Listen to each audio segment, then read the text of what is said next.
बहुत समय पहले की बात है। किसी नगर में एक बेहद प्रभावशाली महंत रहते थे।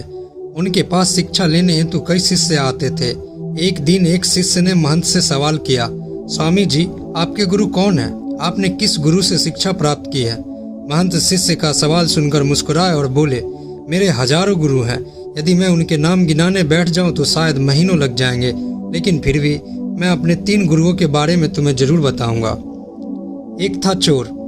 एक बार मैं रास्ता भटक गया था और जब दूर किसी गांव में पहुंचा तो बहुत देर हो गई थी।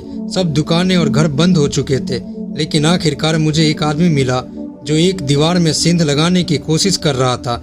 मैंने उससे पूछा कि मैं कहाँ ठहर सकता हूँ, तो वह बोला कि आधी रात गए इस समय आपको कहीं आसरा मिलना बहुत मुश्किल होगा, लेकिन आप चाहे तो मेरे साथ ठहर सकते हो। मैं एक चोर हूँ और अगर एक चोर के साथ रहने में आपको कोई परेशानी नहीं होगी तो आप मेरे साथ रह सकते हैं।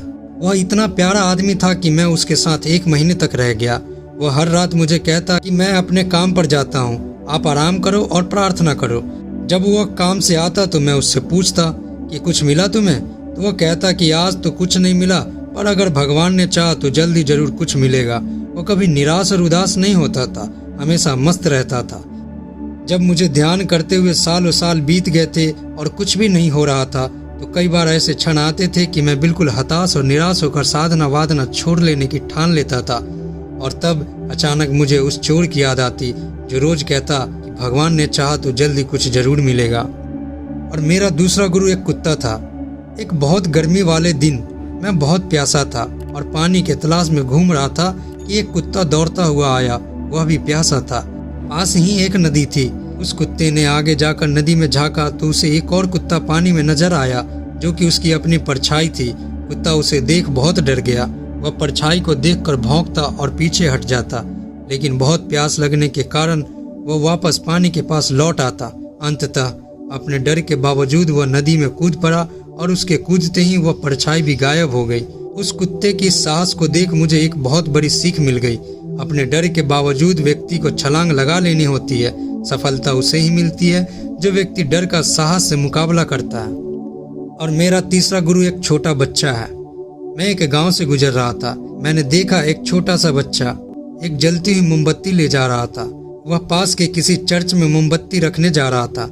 मजाक में ही मैंने उससे पूछा कि क्या यह मोमबत्ती तुमने जलाई है? वह बोला, जी मैंने ही जलाई है। तो मैंने उससे कहा कि एक क्षण था जब यह मोमबत्ती बुझी हुई थी और फिर एक क्षण आया जब यह मोमबत्ती जल गई। क्या तुम मुझे यह स्रोत दिखा सकते हो जहां से वह प्रकाश आई? वह बच्चा हंसा और मोमबत्ती को फूंक मारकर बुझा दिया और बुझाते हुए बोला, अब आप प्रकाश को जाते हुए देखा है, कहाँ गई वह?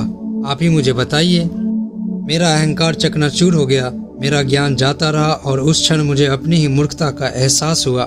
तब से मैंने कोरे ज्ञान से हाथ धो लिए। कोरे ज्ञान अर्थात ऐसा ज्ञान जिसका सही से इस्तेमाल नहीं हुआ है। मित्रों, शिष्य होने का अर्थ क्या है? शिष्य होने का अर्थ है पूरे अस्तित्व के प्रति खुले होना, हर समय हर ओर से सीखने को तैयार रहना। जीवन का हर क्षण हमें कुछ न कुछ सीखने का मौका देता है।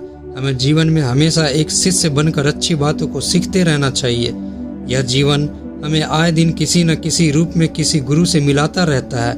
यह हम पर निर्भर करता है कि क्या हम उस महंत की तरह एक शिष्य बनकर उस गुरु से मिलने वाली शिक्षा को ग्रहण कर पा रहे हैं कि नहीं। दोस्तों, कहानी अच्छी लगी हो तो वीडियो को शेयर कर दे, लाइक कर दे और चैनल को सब्सक्राइब कर दे। धन्यवाद।